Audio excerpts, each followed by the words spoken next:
Part 12। कोई भी शिजू को नुकसान नहीं पहुंचाएगा। बाघ चलाकर कहता है, तुम्हें नहीं लगता कि तुमसे कोई गलती हो गई है? ये दैत्यों का विनाश करने वाला व्यू है और मैं एक दैत्य हूँ। अरे मुझे नहीं, तुम्हें मेरी सुरक्षा करनी चाहिए। मैंने बहुत समय पहले इस व्यू की ताकत के बारे में सुना था। ये यहाँ से गुजरने वाले हर एक दैत्य को मार देता है। तलवारों को आता हुआ देखकर बाघ का दूसरा सर कहता है, मुझे ऐसा क्यों लग रहा है कि मेरे लिए पीछे हटने का समय निकल चुका है। तेंची कहता है, हाँ तुम्हें सही लग रहा है। बाघ चिल्लाकर कहता है, जी तेंची, हरामी कुत्ते कमीने, तुमने मुझे यहाँ मरने के लिए बुलाया है या फिर तुम ही मेरा कत्ल करना चाहते हो? बाघ पूरी रफ्तार से तेंची के आसपास गोल गोल घूम रहा था उसकी सुरक्षा के लिए, और ये सब कुछ देखकर वुशन मन में कहता है, और वो भी गहरे विचार करने के बाद, ओह ये घटिया व्यू सच में पागल हो गया है। साफ तौर पर यहाँ पर सबसे बड़ा दैत्य मैं हूँ और ये मुझे नजरअंदाज कर इन छोटे मोटों को निशाना बना रहा है। और इस बेकार पुजारी ने बुलाया भी किसे? इस मूर्ख बाघ को। सच में ये सब कुछ देखकर तो मेरा सर दर्द होने लग गया है। मुझे तो यही समझ नहीं आ रहा कि शुरू कहाँ से करूँ। हालांकि आज नहीं तो कल मैं इसके शरीर और आत्मा के हजारों टुकड़े कर दूंगा, पर आज तो वो समय बिल्कुल नहीं। अगर ये आज अभी इसी समय मर भी जाए तब भी मेरी योजना को तो कोई फायदा नहीं होगा। ऐसा लगता है कि इस दैत्यराज को कुछ तो करना ही होगा। इस प्यारे वाले और इस घटिया वाले वोशन दोनों के लिए तालियां तो बनती हैं। आखिर इसको कुछ तो समझ में आया कि तेंची के साथ अश्लील हरकतें करने के साथ साथ इसे कुछ और भी करना चाहिए। वोशन चल पड़ता है और बाघ तलवारों को रोक रहा था, तोड़ रहा था और चिल्लाकर कहता है, जी तेंची, मुझे सीधी तरह से बताओ, आखिर तुम्हें कितने समय की जरूरत है? हमको नहीं पता कि बाघ का दूसरा सर शेर जैसा क्यों लग रहा है। तेंची अपने गुरुजी द्वारा दी गई अच्छी शिक्षा को अपने मन में दोहरा रहा था। अपने अंदर की अभिलाषा, अहंकार, शरारत, गुस्से को खत्म कर दो। धर्म की रात हमेशा रोशन होती है, अधर्म का दिन हमेशा अंधकार से भरा होता है, और जिसको ये बात समझ आ जाती है वो हमेशा सच्चा रास्ता चुनता है। तेंची का ध्यान एकदम से भंग हो जाता है जब उसको आवाज सुनाई देती है, खुद को रोकना बंद करो। तेंची पूछता है, कौन बात कर रहा है?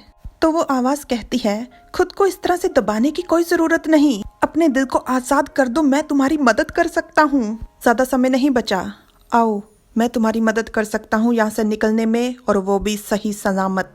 मैं तुम्हें एक खरोच भी नहीं आने दूंगा। तुम यहाँ पर मरना तो नहीं चाहते होगे, या चाहते हो? भूलो मत, तुम्हारा प्यारा आत्मिक जीव भी यहीं पर है। तेंची मन में कहता है, बाधा पैदा करने वाली ऊर्जा मुझ पर नियंत्रण पा रही है, सुनो मत, बिल्कुल मत सुनो।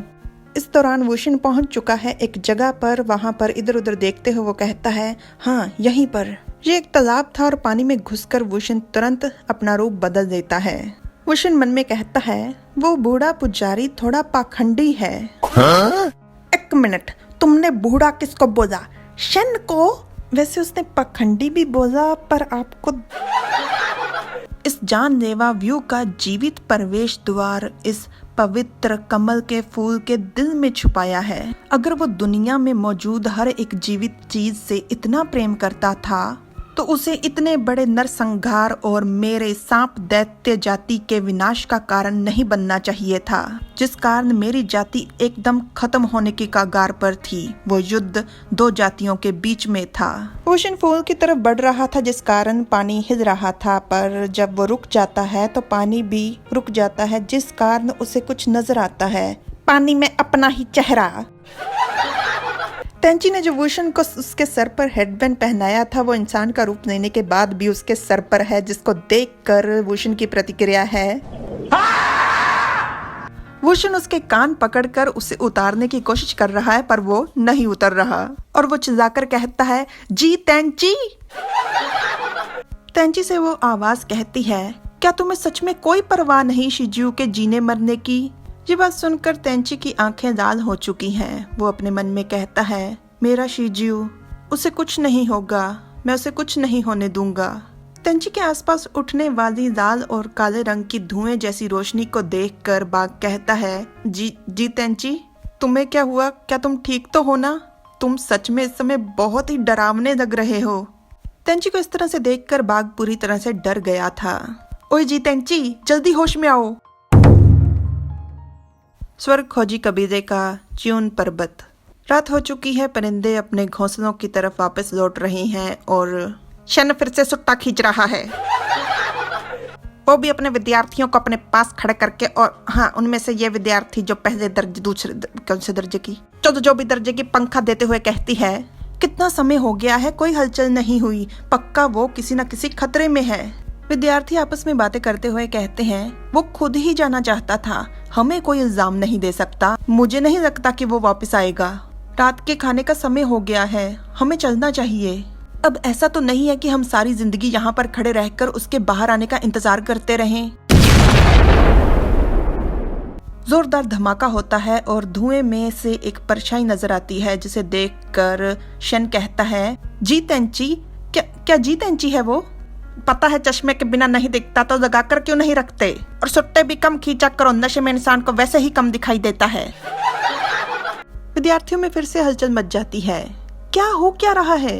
अरे ये तो पहले से भी बुरी हालत हो गई। और तेंची चुपचाप है क्योंकि उसे कुछ समझ ही नहीं आ रहा कि वो किस बारे में बात कर रहे हैं। तेंची अपना सर ऊपर उठाता है और जुन जियाओ उसके सामने खड़ी थी, वो अपनी लड़खड़ाती आवाज में कहती है, तुम ठीक हो ना? तेंची कहता है, हाँ मैं ठीक हूँ। जुन जियाओ शिजिए, आपका मेरे लिए चिंता करने का धन्यवाद। तो वो चिल्लाकर कहती है, तुम्हारी चिंता किसे हो रही है? मैं व्यू की चिंता कर रही हूँ। क्या हुआ, जल्दी बताओ।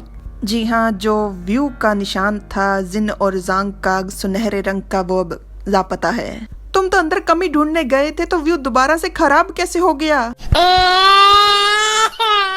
जुनजियो गुस्सा और दुख एक साथ प्रकट कर रही थी। तेंची से पहले कि कुछ कह पाता, उसका गिरेबान जुनजियो पकड़कर कहती है चिल्लाते हुए, इसकी मुरम्मत करने में हमें 7 दिन और 7 रातों की मेहनत लगी थी। तेंची बेचारा कहता है, शिजिए मेरी बात तो सुनिए 1 मिनट। इस जंग को रोकते हुए शन चिल्लाकर कहता है, मैं समझ गया। शन आकर तेंची का कंधा थपथपाते हुए कहता है, ऐसा लगता है कि मेरे शिष्यों ने इसकी मरम्मत करते समय ही इसमें काफी कमियां छोड़ दी थी, इसी कारण ये ज्यादा समय तक टिक नहीं पाया। तुम्हारा बहुत बहुत धन्यवाद कि तुम इसमें खुद गए, वरना बाद में जब कोई दैत्य हमला होता तो ये सब हमारे लिए बहुत बड़ी मुसीबत का कारण बनता। अगर व्यू क्षतिग्रस्त हो गया है तो कोई बात नहीं, हम दोबारा से इसकी मरम्मत कर देंगे। और तुम लोगों में सोच समझ की कमी है। अभी के लिए तो बड़ी मुसीबत टल गई, पर क्या अभी भी तुम सब लोग खुद पर ध्यान नहीं दोगे? जुनजियो को बहुत ज्यादा गुस्सा आ रहा था, पर शन का जो मिन्नतें करने वाला चेहरा था वो उसे रोके हुए था। शन कहता है, इस बार के लिए तुम्हारा बहुत बहुत धन्यवाद तेंची। और तेंची पूछता है, चाचा गुरु आपके चेहरे पर इतना सारा पसीना, आपको इतना पसीना क्यों आ रहा है? और शन के पसीने का कारण था जो जुनजियो ने मुट्ठी मींच रखी थी गुस्से में। शन मन में कहता है, लगता है कि इस बार मैंने गलत जगह पंगा दे दिया है, बस मेरा हो गया। जियाओ, मैं तुमसे भीख मांगता हूँ, अपने चाचा गुरु की कुछ तो इज्जत रहने दो। ऐसा ही होता है जब बच्चों के सामने बैठकर आप नशे करते हैं, बच्चे आपकी बिल्कुल इज्जत नहीं करते। सूचना है जनहित में जारी। और अब है आपकी बारी इस चैनल को सब्सक्राइब करने की, वीडियो को लाइक करने की, कमेंट एंड शेयर करने की। Thanks for watching, bye bye.